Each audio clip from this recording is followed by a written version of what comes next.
राम मंडळी, स्वागत आहे तुमचं आपल्या नवीन ब्लॉगमध्ये। तर आज तुम्हाला माहिती असेल काय, तर आज आहे नवरात्री उत्सव आणि दिवस पहिला आहे आणि आता भवनाजवळ काहीतरी कार्यक्रम आहे। आमच्या घराजवळच देवी मातेचं मंदिर आहे, तर आपण आता तिथे जाऊ आणि बघूया काय काय चालू आहे। म्हणून आज सांगेन तुम्हाला, तुमच्या आमच्या जीवनात आज सुवर्णाचा क्षण आहे आणि आम्ही लोक 2 दिवस आज निवांत झोपत आहोत। म्हणजे ज्याच्या घरी गोमाता असेल त्याने आनंदाने गोमातेची आरती करा, तिच्या मुखामध्ये गुळाचा नैवेद्य घाला, तुमच्या पिढ्यानं आशीर्वाद मिळतील। आणि अशी 57 गोमातेची सेवा आम्ही करत आहोत माझ्या मायबापांनो। स्वतः माझे मिस्टर आम्ही शेण काढत आहोत त्यांची। पण एक सांगेन तुम्हाला, गोमातेचं महत्व पटवून देईन आणि ज्याला कुणाला आपल्या गोमातेला भेट द्यायची असेल, गोशाळेला भेट द्यायची असेल, खारपाड्यापासून फक्त 3 किलोमीटर आपली गोशाळा आहे, जरूर अवश्य भेट द्या माझ्या मायबापांनो। आज सांगून जाईन, गोमातेचं महत्व पटवून देईन तुम्हाला माझ्या मायबापांनो। तुमच्या घरी गोमाता असेल, वृद्ध झाली असेल, तुम्हाला नको असेल तर एकच काम करा माझ्या मायबापांनो, आपल्या गोशाळेत आणून सोडा। आणि एवढंच सांगेन, तुम्हाला कल्पना नाही, तुमच्याकडून शुल्लक रकमेने ते विकत घेतली जाते, ती कुठे नेली जाते? कत्तलखान्यात नेली जाते, तिच्या पायाला बेड्या बांधण्यात येतात आणि जेव्हा तिची कत्तल करण्याची वेळ येते ना, 4 दिवस तिला चारा पाणी दिला जात नाही आणि कत्तल करण्याची वेळ येते ना माझ्या मायबापांनो, तिच्या पायाच्या बेड्या काढतात। भली मोठी कढई असते, त्याच्यामध्ये पाणी उकळलं जातं, उकळलेलं पाणी बटनाच्या साह्यानं गोमातेच्या अंगावर फेकून दिलं जातं। जिवंतपणे नराधम तिच्या मांसाचे लगदे तोडतात, कारण त्यांना माहित असतं ही गोमाता मेली तरीच्या मांसाला भाव मिळणार नाही। माझी कळकळीची विनंती आहे, आज आदिमाय शक्ती समोर सांगेन माझ्या मायबापांना, जाणून बुजून जो कोणी माझी गोमाता कत्तलखान्यात देईल ना, त्याच्या पिढ्यान नरकात गेल्याशिवाय राहणार नाही। पण तीच जर गोमाता एखाद्या गोशाळेला सोडलीत ना, तर माझ्या आई जगदंबेची मी शपथ घेऊन सांगते, तुमच्या पिढ्यांचा उद्धार झाल्याशिवाय राहणार नाही। माझ्या मायबापांनो एवढंच सांगेन, स्वतःला आलेली प्रचिती आहे माझ्या मायबापांनो। तुम्हाला बीपीचा त्रास असेल, अन्य कोणतेही आजार असतील तर लक्षपूर्वक ऐका, दररोज ताजं गोमूत्र घ्यायचं आणि एका कपड्याने घालून काढायचं आणि 5 ml गोमूत्र 1 ग्लास पाण्यात दररोज सकाळी जर पिलात, किती मोठा भयंकर आजार असू दे 1 महिन्यात तुमचा बरा होईल, ही स्वतःची हमी देते। माझ्या मायबापांना स्वतःला आलेला अनुभव आहे। 2 महिने झाले बीपीची गोळी बंद झाली माझ्या मायबापांनो। पण तिच्या सहवासामध्ये जर तुम्ही राहिला तर जो आनंद आहे तो जगावेगळा आनंद आहे, कारण तिच्या पोटामध्ये 33 कोटी देवी देवता आहेत, तिच्या मुखामध्ये गणराज आहे, तिच्या मस्तकावरती भोलेनाथ आहेत। लक्षपूर्वक ऐका। आणि तुम्हा आम्हाला मेल्यानंतर वैतरणी नदी पार करायची, गरुड पुराणात वर्णन आले। आणि वैतरणी नदी पार करत असताना, वैतरणी नदी सामान्य नाही, हाडामासांची किड्यांची वैतरणी नदी तुम्हा आम्हाला पार करायची आहे। आणि ती पार करत असताना गोमातेची शेपटी पकडून जायचं आहे, कारण तिच्या शेपटीमध्ये जर कुणाचं बल असेल तर माझ्या हनुमंतरायाचं बल आहे। सर्वांगाचे कान करा, त्या गोमातेची सेवा करा, स्वमातेची सेवा करा, भारत मातेची सेवा करा। माझ्या गोमातेच्या चरणी प्रार्थना करीन, या दोन्ही मंडळांना माझ्या गोमातेच्या चरणी प्रार्थना करीन, त्यांच्या घरदारात सुख शांती नांदावी, त्यांच्या सर्व परिवाराला उदंड आयुष्य मिळावा आणि 30 वर्ष माझ्या आदिमाई शक्तीची सेवा होत आहे, अशी उत्तराउत्तर तिची सेवा व्हावी, अजून या मंडळाची प्रगती व्हावी, मी माझ्या आई जगदंबे समोर प्रार्थना करते। माझ्या मायबापांनो आता सर्वांगाचे कान करा। आज आपण उत्सव साजरे करतो, लक्षपूर्वक ऐका, आज आपण उत्सव साजरे करतो। आज आपल्या दारात तुळस आहे, आपल्या पुरुषांच्या डोक्यावर टोपी आहे, आपल्या कपाळाला कुंकू आहे। जर कुणाची कृपा असेल छत्रपती शिवाजी महाराजांची, सर्वांगाचे कान करा माझ्या मायबापांनो। असा राजा एकच महाराष्ट्रामध्ये जन्माला आला, पण आज खंत वाटते माझ्या मायबापांनो, आपल्या धर्माला आपणच नावं ठेवतो। आज या मंडळांना पुन्हा मी धन्यता देईन, कारण महाराष्ट्रभर फिरत असताना कुठं पाहायला मिळते ठिकाणे घातले जातात देवासमोर। आज तुम्हाला सांगेन, मस्जिद मध्ये कधी हिंदी गाणी लावली जात नाही, चर्च मध्ये जा तुम्ही, कधी तिथं गाणी लावली जात नाही, पण आज आपलं धार्मिक कार्य करत असताना तिथं धिंगाणे घातले जातात, दारू पिऊन मग्न असतात लोक। पण आज एवढंच सांगेन, आज या मंडळाला, या ग्रामस्थ मंडळाला, तसे दोन्ही मंडळाला मी धन्यता देईन आणि ज्यांच्या माध्यमातून त्या सेवेचा योग आला त्या तरुण लेकराला माझे भरभरून आशीर्वाद आज सांगून जाईल माझ्या मायबापांनो। लक्षपूर्वक ऐका, आपल्या धर्माला, आपल्या धर्माचीच नावं लोक ठेवतात। आज आम्ही महाराष्ट्रभर फिरत असतो, महाराष्ट्रभर फिरत असताना कुठंतरी आमची चाला गाडी थांबलेली असते माझ्या मायबापांनो, आणि चाला गाडी थांबलेली असताना पारावर बिनकामाची लोक बसलेली असतात, ती तंबाखू मळत असतात आणि तंबाखू मळत असताना सहज म्हणतात, अरे रामाने सेतू बांधलाच नाही, मग का तुझ्या बापानं बांधला? आणि तोच म्हातारा तंबाखूवर थाप मारते आणि म्हणते ताजमहाल तो प्रेम की निशाणी आहे. आपल्या धर्माची लोक आपल्या धर्माला नावं ठेवतात, पण आज एवढंच सांगेल या कीर्तनाच्या माध्यमातून, ताजमहाल जर प्रेमाची निशाणी असेल, ज्या रायगड मध्ये तू जन्माला आलास ते रायगड तुझ्या बापाची निशाणी आहे, विसरू नकोस. आज एवढंच डोक्यात आला, ना शौहरत पे गर्व है ना दौलत पे गर्व है, हिंदू के घर पैदा हुआ इसलिए किस्मत पे गर्व है, गर्व से कहो हम हिंदू है, हिंदुस्तान हमारा है. कारण पवित्र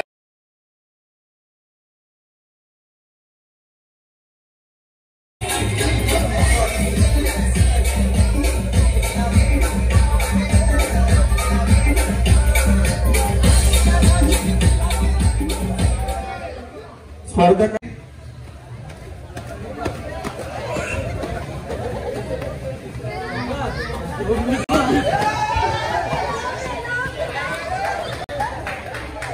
आणि या ठिकाणी केवळ हा विजय झालेला आहे.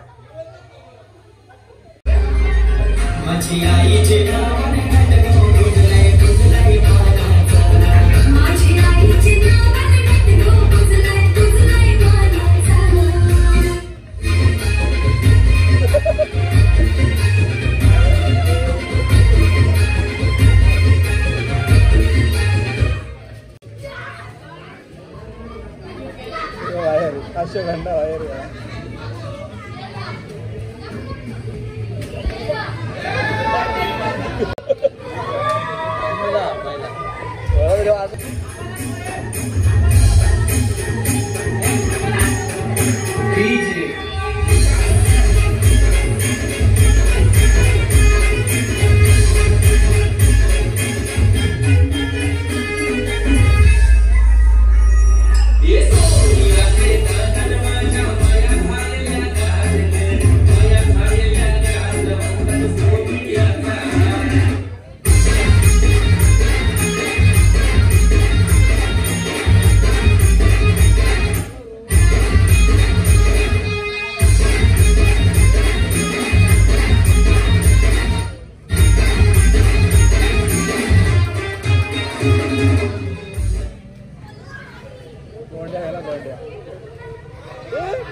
कुणाल पाटील बाद झालेला आहे.